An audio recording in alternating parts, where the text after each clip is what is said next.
What's up, YouTube? Capital G here. Got a very interesting and quick Weather Painter duel for you guys to check out. I don't think that this duel is even going to go past turn 10. I might be wrong about that, but it's going to be a pretty fast duel. We got Weather Painters down here at the bottom, and this is going to showcase one of the strangest decks I think I've ever seen in Weather Painters to date. And I thought Masterpiece was kind of strange.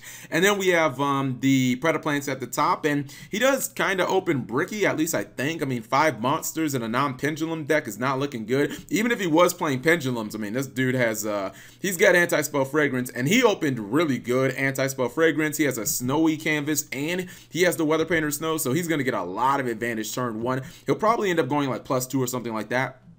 He opens with Snowy, the Canvas, and obviously Weather Painter Snow. So he gets himself 2 searches, which is really nice. Now he activates Anti-Spell Fragrance, and I think Predaplants can't really do anything except try to target, maybe attack. But even if he does attack, he can obviously just banish for the Snow Canvas, or he can banish for Thunder Canvas and just bounce the monster. Now he top decks a copy of, I think that's Sun, right? Yeah, he has Sun, but he's just going to go ahead and he's going to bounce. Then he has Thunder. He's going to search from Snow again. And this is one of the cool things I love about Weather Painters. You look at just the first couple of turns. Let me wait until the monsters come back, actually, just to do some card counting, and you look how much advantage the deck can actually make. And keep in mind, this was him going first with 5 cards, and I mean, he has 5 cards just in his back row. So the guy has gone +2 in 2 consecutive turns because he now has 10 cards, excuse me, he now has 9 cards up from the, oh, wait, am I counting? No, he has 10. Okay, my bad.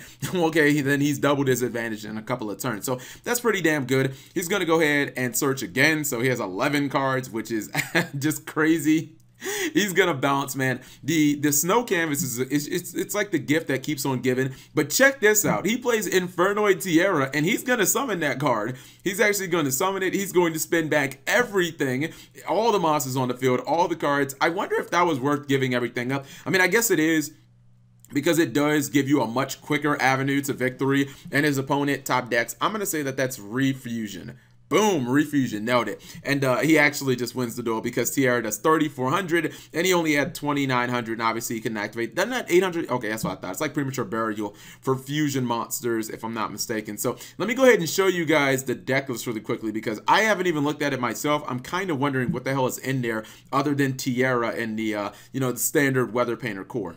So this is what the deck looks like on paper, and to my surprise, he actually runs 3 copies of Masterpiece to go alongside the Infernoid Tierra. One thing that I will say, I think is actually pretty smart, and I might put this in my Weather Painter build, right? So he's running Instant Fusion, and again, I talked about Instant Fusion a while ago as obviously just a 1 card, you know, Thousand Eyes Restrict that you can turn into a Linkuriboh. In his build, like, Linkuriboh is a double because he does run a lot of level 1s. I don't think I've ever seen this many level 1s in a Weather Painter build, because he's running Swift Scarecrow and Battle Fader. I mean, I think that that's maybe overkill because Weather Painters do empty their field a lot.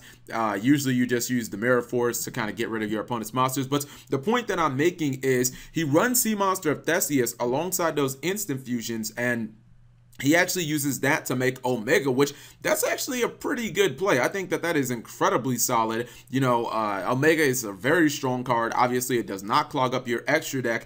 And all your Weather Painters are like level 3s, all the good ones anyways, for the most part. Like the Weather Painters that people all run, this is something I think that I might actually look at, because it just seems like an extremely easy way to get a big boss monster on field that can possibly disrupt your opponent a lot. And one of the things that Weather Painters kind of struggle with, usually that's why you see people run Kaijus, Weather Painters struggle to get offense on the board. So just some interesting things that you can kind of take from this deck.